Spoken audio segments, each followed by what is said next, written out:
this is the Peter Pan story, roughly speaking. Peter Pan is this magical boy. Pan is the god of everything, roughly speaking, right? And so it's not an accident that he has the name Pan. And he's the boy that won't grow up. And he's magical. Well, that's because children are magical. They can be anything. They're nothing but potential. And Peter Pan doesn't want to give that up. Why? Well, he's got some adults around him, but the main adult is Captain Hook. Well, who the hell wants to grow up to be Captain Hook? First of all, you've got a hook. Second, you're a tyrant. And third, you're chased by the dragon of chaos with a clock in its stomach, right? The crocodile. It's already got a piece of you. Well, that's what happens when you get older. Time has already got a piece of you. And eventually, it's got a taste for you. And eventually, it's going to eat you. And so Hook is so traumatized by that he can't help but be a tyrant. And then Peter Pan looks at traumatized Hook and says, well, no, I'm not sacrificing my childhood for that. So that's fine, except he ends up king of the Lost Boys. In Neverland, well, Neverland doesn't exist, and who the hell wants to be king of the Lost Boys? And he also sacrifices the possibility that he'll have a real relationship with a woman, because that's Wendy, right? And she's kind of conservative, middle-class, London-dwelling girl. She wants to grow up and have kids and have a life. She accepts her mortality, she accepts her maturity. Peter Pan has to content himself with Tinkerbell. She doesn't even exist. She's like the fairy of porn. She doesn't exist. She's the substitute for the real thing. And so, but the dichotomy that you're talking about is very tricky, because there's a sacrificial element in maturation, right? You have to sacrifice the pluripotentiality of childhood for the actuality of a frame.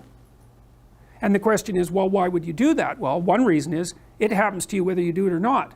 You can either choose your damn limitation, or you can let it take you unaware when you're 30, or even worse, when you're 40.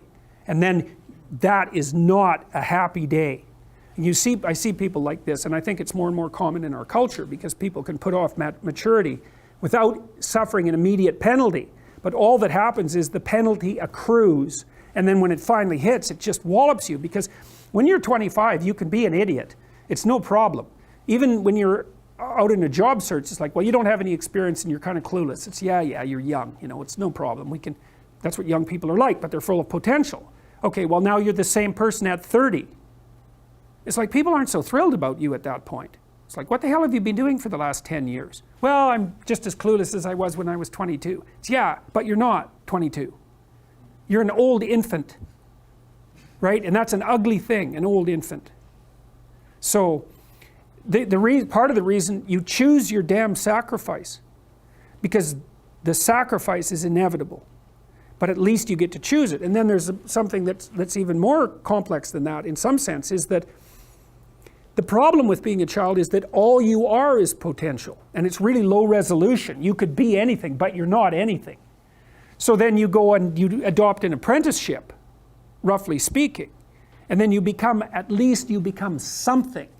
And when you're something, that makes the world open up to you again. Like if you're a really good plumber, then you end up being far more than a plumber, right? You end up being a good employer. Not that plumbers, I'm not putting plumbers down. It's like more power to plumbers. They've saved more lives than doctors. So, hygiene, right? So, if you're a really good plumber, well, then you have some employees, you run a business, you train some other people, you enlarge their lives, you're kind of a pillar of the community, you have your family. Once you pass through that narrow training period, which narrows you and constricts you and develops you at the same time, then you can come out the other end with a bunch of new possibility at hand. And Jung talked about that. He thought that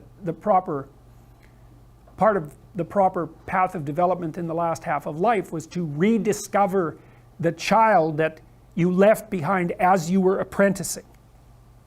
And so then you get to be something and regain that potential at the same time. Very, very smart. Well, he was very, very smart. So that's very wise thing to know. So, yep. Sacrifice. And we'll talk more about that too. You get to pick your damn sacrifice. That's all. You don't get to not make one. So you're sacrificial whether you want to be or not.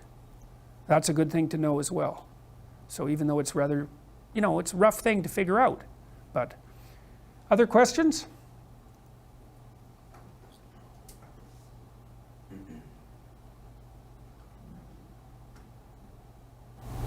I have one if no one else. Okay.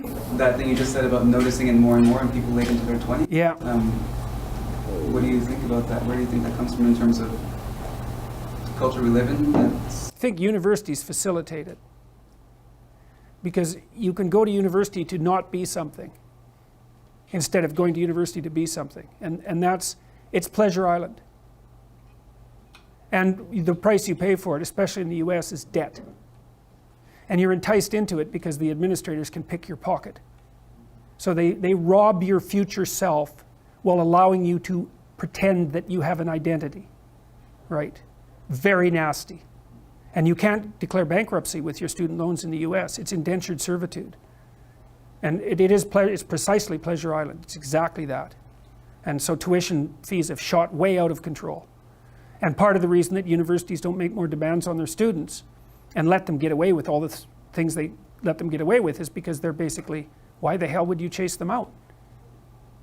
They're $100,000 or more. So they can do whatever they want as long as you get to sell them to the salt mines. Right. So, and it's not the only reason, because the other thing that's happened is that the rate of technological transformation is so fast now, and the rate of turnover of things is that it is genuinely harder for people who are, say, 18 to 20. When I was a kid, roughly speaking, the kind of rough patch for life was probably 14 to 17, something like that. Now I think it's 18 to 25, something like that. And I think the reason for that is that all the jobs that the bloody hippies complained about being doomed to in the 1960s have now disappeared. Their problem was, oh my God, I'm going to go have to work for a corporation and get a salary for the rest of my life, and then I'll just end up in it with a pension, and that'll be my whole life. It's like, well, it seems like a lot better deal than an endless round of part-time Starbucks jobs. So, some of it is that.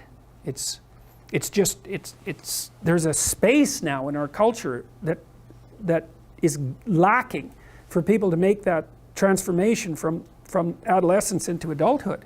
And so it's the cost of that is forestalled. It's not a good thing. It's not a good thing.